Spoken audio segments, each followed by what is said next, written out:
NHA Phlebotomy Exam 2021-2022. Chapter 2, Content Overview. In the NHA CPT exams, candidates are tested on specific areas called domains and core knowledge. Domains are divided into task and knowledge. In the knowledge section, candidates are tested on theoretical principles, while in the task section, candidates are tested on their ability to perform skills and carry out the required duties of a phlebotomist. In the core knowledge section, candidates are assessed on their knowledge of the general principles that guide a phlebotomist. These clusters of core knowledge are not used as domains in the CPT exam. There are 5 domains and 16 core knowledge principles.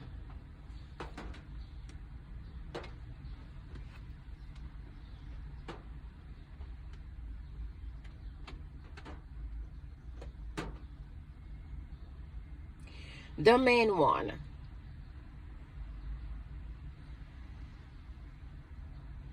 Safety and compliance. Task. The candidate is tested on the ability to T1. Task 1. Adhere to the principles of workplace safety. This includes the principles laid down by the Occupational Safety and Health Administration and the National Institute for Occupational Safety and Health to protect phlebotomists from exposure to workplace hazards. These hazards include 1. Biological hazards. Examples are viruses, bacteria, fungi, parasites, mold, sewage, vectors, and others. 2. Chemical hazards.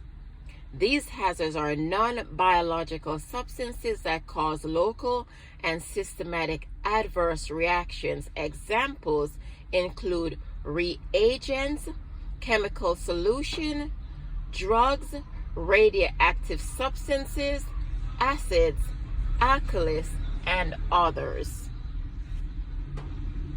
3. Physical hazards. These are environmental factors that put an individual at risk. Examples include heights, sound, light, heat, and pressure. 4. Ergonomic hazards. These are the physical factors that can affect posture and balance and cause musculoskeletal injuries. Examples include poor sitting and standing postures, ill-fitting work chairs and desks, constant bending, pulling, squatting, and others. 5. Safety hazards. These are factors that make the working environment unsafe. Examples include exposed wires, faulty machines and work surfaces, sockets and wiring, poor lighting, and others. 6. Psychosocial hazards. These hazards harm the employee's mental well-being. Examples include discrimination, racism, bullying, sexual harassment, and others. The following principles were laid down by the WHO, which is WHO, for promoting international and national health and safety policy.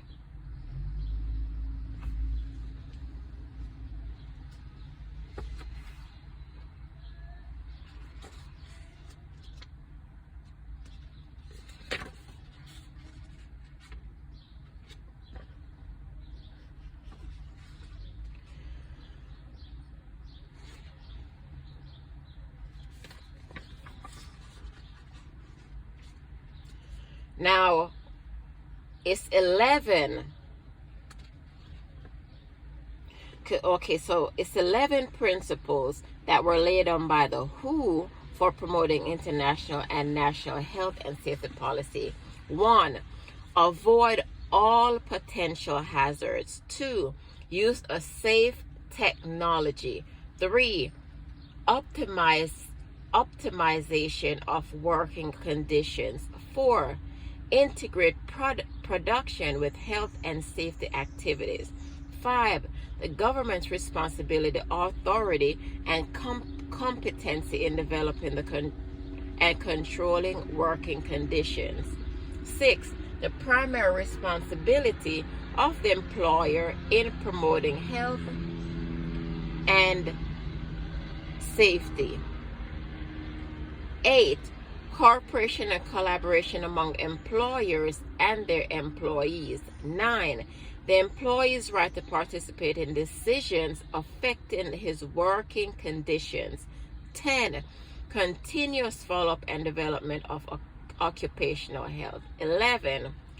Enacting the principle of transparency.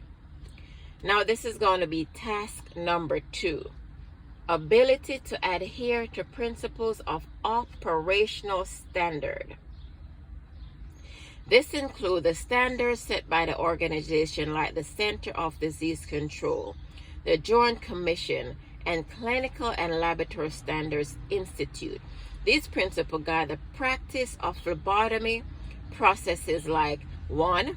The provision of quality care for patient and phlebotomists by providing the appropriate PPEs, equipment, and materials, hiring, certify, and train phlebotomists, and encouraging cooperation for patients. 2. The provision of quality laboratory samples. This includes the use of the appropriate methods in proper blood collection, storage and transportation, appropriate labeling of patient's sample, and appropriate interpretation of the patient's results. Use of the appropriate blood sampling system. These system includes closed system. These include the use of hypodermic needles and syringes, or the use of a vacuum extraction tube system. A closed system is used for most routine blood sampling.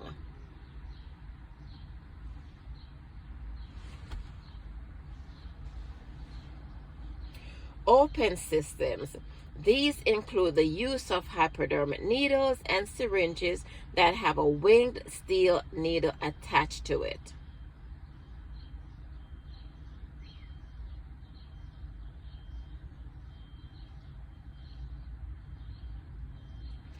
Three, the use of an appropriate location for the phlebotomy process. This includes the provision of a dedicated phlebotomy cubicle that has a clean surface with at least 2 chairs, a hand washing basin with running water, soap, and paper towel, or an alcohol hand rub.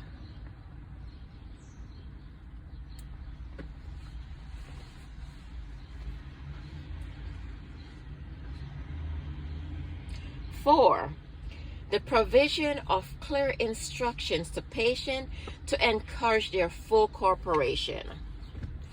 Task number 3, ability to adhere to Hipaa guideline concerning protected health information.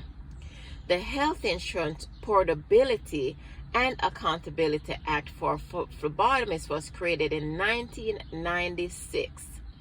It is a component of federal laws that require that all medical records, including electronic and paper records, are kept in confidence and according to the specific principles of the law. Some of these practices include: 1, the patient has a right to ask for restrictions on the way his or her health information is disclosed. 2, the patient has a right to ask for his or her preferential mode of receiving protected health information. 3, the patient has a right to request to inspect and copy his or her medical billing and other medical decisions. 4, the patient has a right to request for correction of existing information that he or she considers incorrect. 5, the patient has the right to request and receive an update of instances when his or her medical information has been disclosed to a third party. 6, medical information may be disclosed by the phlebotomist for treatment, payment, and health care operations. 7. The phlebotomist may create and distribute de-identified health information. De-identified information has no reference to the individual and identifiable information. 8. The phlebotomist can contact the patient to provide information that may be of interest to him. 9. The use of medical information for other purposes can only be authorized by the patient. Task number 4. Ability to adhere to the scope of practice and ethical guidelines of the practice of phlebotomy. The NHA developed a code of ethics to protect the public and the professionals. Phlebotomists recognize their duty to 1. Use their best efforts for the betterment of society, the profession, and members of the professions.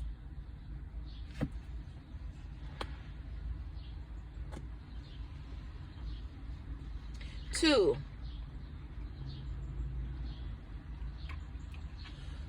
uphold phlebotomists, this is phlebotomists, uphold the standards of professionalism and honesty. 3, consistently learn, apply, advance scientific and practical knowledge and skills to be updated on the latest research and application.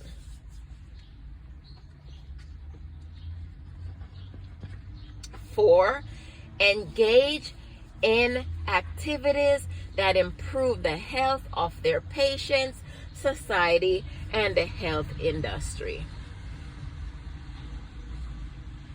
5, act in the best interest of the general public. 6, protect and respect the dignity, privacy, and safety of all patients. Task 5, conduct quality control for laboratory equipment. This involves methods and practices that ensure the generation of accurate results. Examples include creating and maintaining an inventory for equipment, inspection, and maintenance. It also includes troubleshooting and reporting equipment issues, making equipment manuals readily accessible, and training all laboratory members of the proper use of equipment. Task number 6, perform quality control. Laboratory quality control includes measures, principles, and practices done to remove the risk of error and other non-conforming outcomes.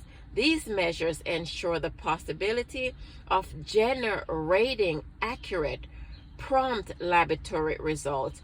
Quality control measures are used to eliminate errors that can occur in the pre-analytic,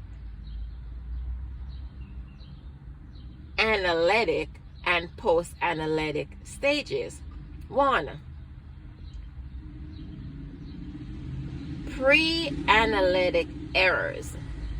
These errors occur during the collection, transport, and preparation of test samples. Some of these errors include simple mix-ups, mislabeling, improper collection, storage, and transportation of samples.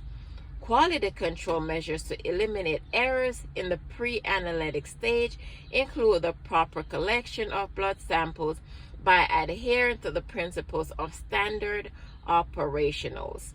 It also includes accurate labeling and transportation of specimen, accurate transportation of test material in their appropriate containers and at the right temperature. It also involves the appropriate transportation of infectious and toxic samples. 2. Analytic errors. These errors occur during testing and experimentation.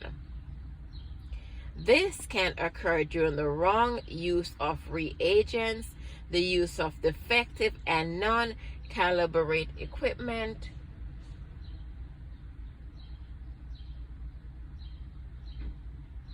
and failure to adhere to the standard operational procedures.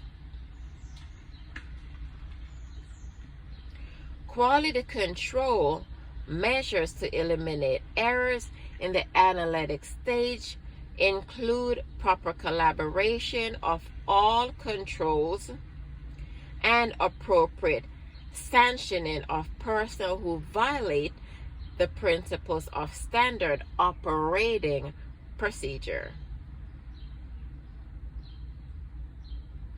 Post-analytic errors.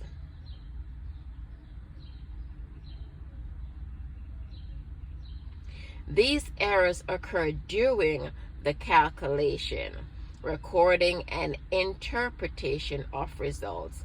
Measures used to reduce the risk of post-analytic errors include the use of the appropriate personnel to record and interpret results, and the use of electronic calculation.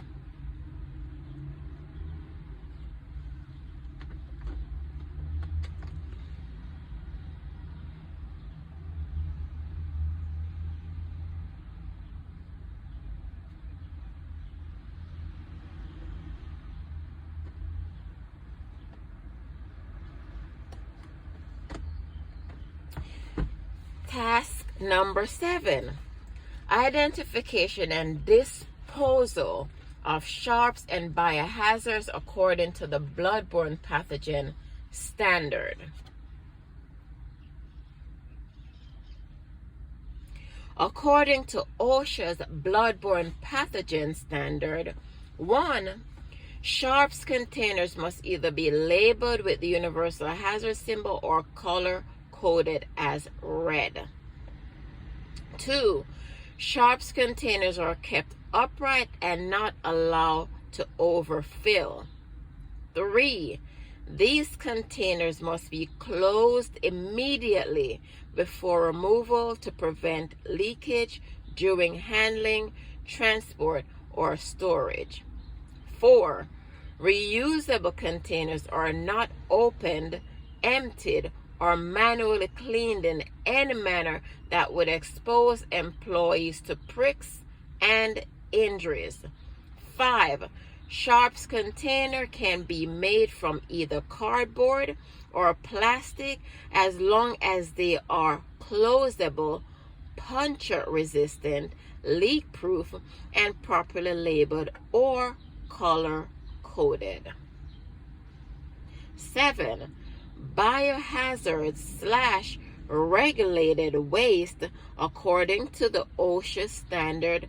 Biohazards regulation waste are A. Liquid and semi-liquid blood and other infectious materials. B. Items that are contaminated with blood and other infectious materials, especially those that can release blood and infectious materials when compressed. C. Items that are caked with blood or OPIMs and are able to release these substances when handled. D. Contaminated sharps and other pathologic waste containing blood or other infectious materials.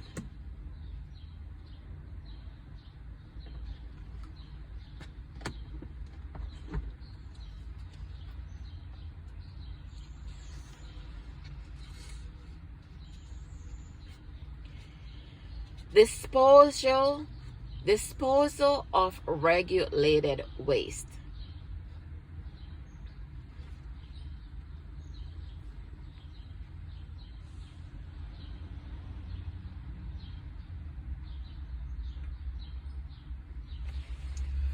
Regulated waste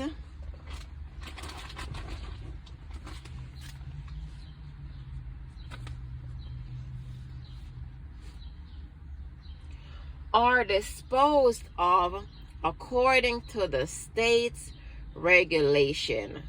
However, the OSHA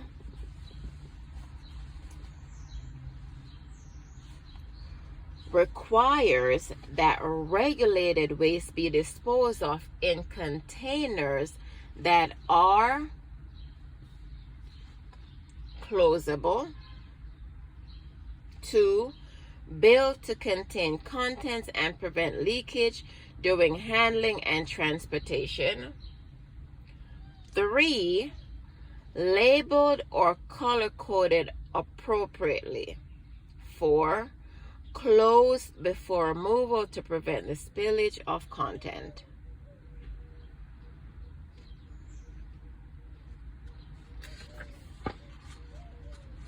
And that's where I'm going to stop for right now.